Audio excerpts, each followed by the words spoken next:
constantly monitoring flow levels, looking for any unusual spikes so teams can get in and repair them before they worsen. That's News Talk ZB News. To News Talk ZB Sport, New Zealand will vote for Australian Brett Robinson to become World Rugby Chair next month. They'll give a nod to the ex-Wallaby over France's Abdel Benazi and Italy's Andrea Ronaldo as the trio bid to replace Bill Beaumont. Speaking to News Talk ZB's Rugby Direct podcast in London, NZR Chief Executive Mark Robinson says his namesake's the right candidate for the current landscape. Some of the things that came through as we thought were important were, someone with a clear vision for the game that was progressive, that recognises the game's got to evolve in different areas on and off the field. The vote's on November 14, and you can hear that full interview with Mark Robinson on Rugby Direct later today. Could New Zealand Rugby's commercial arm seek a replacement from a rival code for outgoing Chief Executive Craig Fenton? Sydney's Daily Telegraph reports Warriors Chief Executive Cameron George is being lined up as a possible replacement with top-level talks underway. Fenton announced last week he'd leave in January. International rugby coverage with Forklift Solutions lifting you and your business to a higher level. Manchester United have sacked manager Erik ten Hag. The move comes with the club sitting 14th in the football's Premier League after 9 games. That's resonated with former club captain turned pundit Gary Neville. The 14th. Manchester United, I know it's Manchester United. I feel like I'm repeating myself, but you can't be 14th in the league. Former striker Louis Saha has also chipped in. I don't like to see any manager being sacked. That's not something I promote. But the thing is, this club needs something new. Ten Hag was appointed in April 2022 and led the club to the League Cup in 2023 and FA Cup last year. His job had already been subject to speculation last season via an historical worst 8th in the Premier League and a Champions League group stage exit. Assistant manager Ruud van Nistelrooy will take over on an interim basis. I'm Andrew Alderson and that's News Talk ZB News and Sport to 25 minutes to 8. News Talk ZB Auckland. Time saver traffic. Huge range of fireworks on sale from Saturday at Crackerjack. Good morning, the Southern Motorway.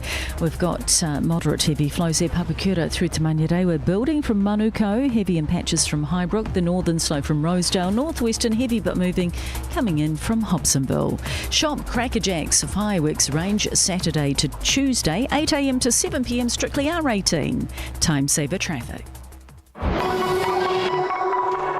News Talk ZB Weather Watch 24/7 with Panasonic Prime Plus fridges, fresher for longer. There's a strong wind advisory for Manukau, Waitemata, the Hauraki Gulf and Bream Head to Cape Colville. High tide at Auckland, 6:15 this evening. Onehunga 9:30 this morning, then 9:45 tonight. Auckland today, partly cloudy. We've got isolated showers turning to rain for a time this evening, possibly heavy. Also northwesterlies becoming fresh this morning. Tomorrow, expect a few showers clearing to fine in the afternoon. Strong westerlies, a high of 17. And ahead to Thursday, partly cloudy with a chance of a shower in the morning. Today's high, 21. Currently, we're sitting on 13 degrees here at News Talk ZB. Big news, bold opinions. The Mike Hosking Breakfast with Arvida Retirement Communities. Life your way. News Talk ZB. 23 minutes away from 8. Commentary box being the shortened week. Of course, Andrew Saville had dealt with us after 8 o'clock. Meantime, the Prime Minister is with us in the studio. Very good morning to you. Morning, Mike. Good to be with you. Did anything tangible come out of CHOGM? Yeah, look, it was the first CHOGM we'd held in the Pacific, apart from being in Australia and New Zealand. Pretty interesting group, actually, 56 countries, most of them small island developing states. And really it was the Apia Oceans Declaration. And one of the big features of that was that actually recognising the sovereignty of the current EEZs that exist around these island nations. And if they deal with the future of sea rise, and we don't want those EEZs shrinking. And so that actually was quite a good win to put out there on the record, I think, which was good outcome. What does that even mean? None of that made sense to me. What it means is you write down on a piece of paper, you got we're a bit worried change about the ocean, sign Christopher Luxon. No, what it means is if you're a place like Tuvalu, which is in the next 100 years, worst case scenario, probably 90% of the atoll sort of underwater, then actually its historic border is respected, and as a result its EEZ, which has its opportunity for fishing rights, its economic zone around the islands, is actually maintained as it currently is today, not as it would be in the future if the worst case happens. Okay, the slavery question that Keir Starmer was particularly regularly exercised about.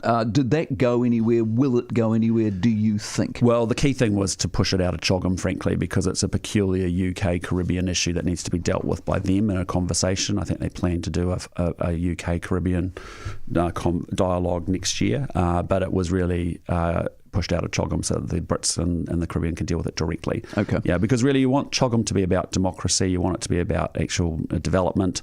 But for me, it was a good opportunity to meet leaders from Africa and the Caribbean who I don't get a chance to see that much, but effectively could build some relationships. Does it have a future, CHOGM? Yeah, look, I think it does. I think it has to be focused back on development and democracy, strengthening democratic institutions, building the capacity of public services in developing states, getting rid of corruption, those kinds of things I think are important. Okay, so Shane Jones, he's been in Singapore, he comes back. This sort of surprised me that we haven't thought about this or done anything about it before. So his argument is they've got plenty of dough and they want to invest in infrastructure. Good.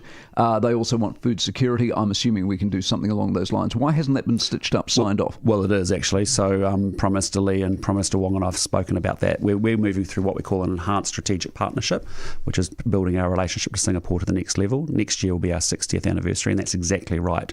The Singaporeans are really concerned about food security, and I'm really concerned about supply chain certainty. So if you think about oil coming through Singapore, coming into New Zealand, I would want protection of that, and they'd want protection and more security around their food. The other thing is that every time I go offshore, I spend about 2 hours meeting with groups of investors, asking for the good, the bad, and the ugly of investing in New Zealand. And my big takeaway is that actually they're open to investing in New Zealand. They just don't know what's here to invest in. Right. I'm very open to taking foreign direct investment into the country because we're the lowest in the OECD. We've slipped to 38 out of 38. And we need that to get knowledge transfer into our companies, but also the capital that we desperately need for public infrastructure as well. Is that because reputationally we're troubled? We had an investment guy who's been doing this for 30 years on the parade. He said reputationally we're not well looked. Well, I think the reality is they've looked at us in recent years and said, it's too slow to get anything done in New Zealand. It's actually, you don't welcome capital like other countries do. You say it's a privilege to invest here versus thank you for coming and spending your money and make the investment and just manage our risks versus actually these days they've got to say it's a privilege to being here. Now let me justify why my investment's going to be good for New Zealand. So that the mindset's all wrong on the investment. And also we haven't been a country that's been using this big sovereign wealth funds, pension funds for actually doing public infrastructure, which is what we're doing with the National Infrastructure Agency that we're creating. So all of those messages say, look, I'm open to investing in New Zealand, but I just don't know what's here. Right. And I think our job... Can you turn that round? Yeah, I can, because I think what I have to do is present a deal sheet, essentially, of the different assets that we are up for investment from overseas, and then make that very explicit to the investors and actually get them down here to see them, to show them what's here. The other thing they said to or told me this morning was once they get here, they look at the CRL and go, cool, big hole in the ground that's 3 times over budget and years late.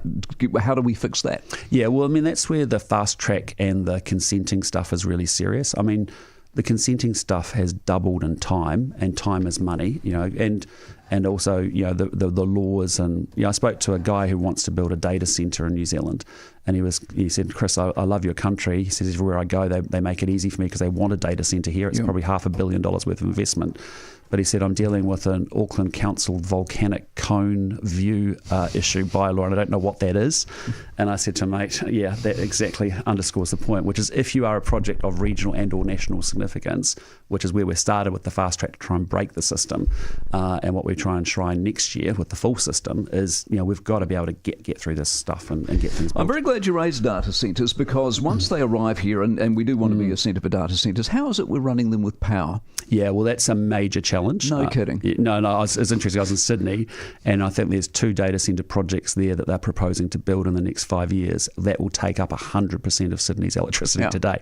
So that's why we've got 22 fast track resource, renewable energy projects in the fast track legislation. But that doesn't solve the data centre problem tomorrow, of our current electricity generation. I mean, we're not building. What are we doing? We're building windmills. Are we building farms? Are we building dams? All of the above. All of the above. Why don't we go nuclear? Well, that's not something that we would need. Well, we've got abundant natural resources. We just haven't even tried to do what we've done. No, let me give you the argument. So you look at Google and Microsoft and Oracle. What are they doing? They're doing deals with 3 Mile Island. They're building their own nuclear reactors. Why? Because you cannot rely on rain. Yep. No, I hear you, but I also know that we've got abundant natural resources and we haven't done the job that we should be able to do with the resources that we've already got. So you're telling me that we can build enough windmills and enough solar panels and enough dams with support of domestic gas. With some gas to run any number of data centres. I think when we can't turn the lights on in the middle of winter. Well, but I'll just say to you, that's why we've got to properly go through. I mean, we're in a perverse situation where it took us 8 years to consent a wind farm, 2 years to build it. That should be a 1 year consent, and we should get the benefit within 3 years, and then we can move on. That's 130,000 houses. The particular farm I was thinking about, 130,000 houses. Actually, all the energy needs met through onshore wind. Your argument in really simple terms, we can do it renewably. Yeah, without nuclear. Nuclear's not on the table. Correct. We're never going to go nuclear. We're never going to go nuclear. But what we can do is we do a hell of a better job than what we've been doing. Because again, if you're sitting in Singapore, you've got 195 countries to invest that sovereign wealth superannuation money in. If you're sitting in Korea or Japan, where the other places I've spoken to as well, they've got so much money. I sat down in a meeting with 5 Japanese bankers. They immediately had probably $350 billion to invest and a lot of it they would love to send to this part of the world. They just don't know what's here. No. I met with the Qatari Prime Minister, for 4 hours and just said he's got a Qatari investment fund. We would love their money. He said, I came through here 7 years ago. He says, I couldn't find anything to invest in.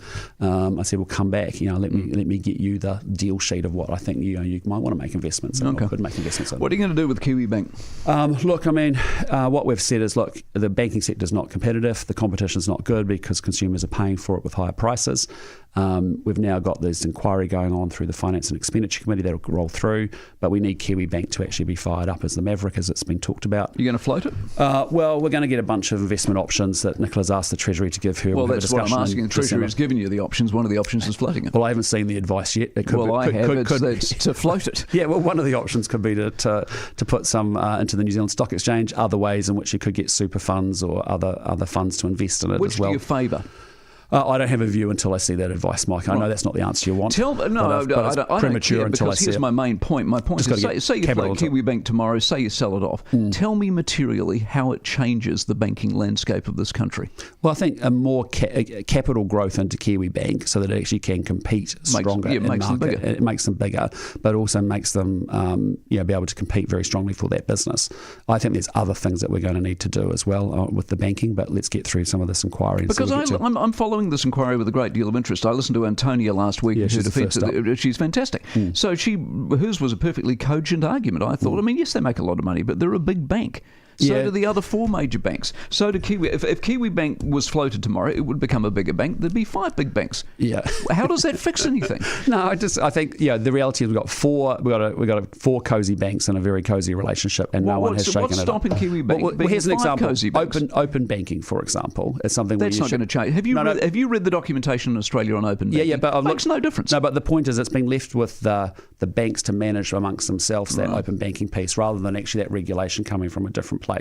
And I think people they don't move banks easily, but actually if you made it much easier to do so, you would. Yeah, but in Australia, but when you leave it to the banks to say it's not in their interest to drive it. Change. You've not convinced me that we've got some sort of robber baron scenario in this country where everyone's getting ripped off. I mean, and if you could, that's fantastic, because I don't care. I just don't see what floating, selling, doing anything to KiwiBank profoundly changes the marketplace. I think in a market like New Zealand, where you end up defaulting to 1 or 2 players, or in this case 4, that actually anything that promotes there's actually 13 retail. There's actually 18 banks in total, minus the 4 majors. How many do you want? Yeah. But they're not. We need to make sure they're capitalised in a way that they can actually compete very strongly. And I do think if we get capital into capitalised, they get out into the rural sector. Do you think suddenly, materially, the landscape of the rural? I think just because KiwiBank can. I think that's one of the big observations. If you take rural banking, for example, many of our farmers have been put under huge amounts of pressure by their banks.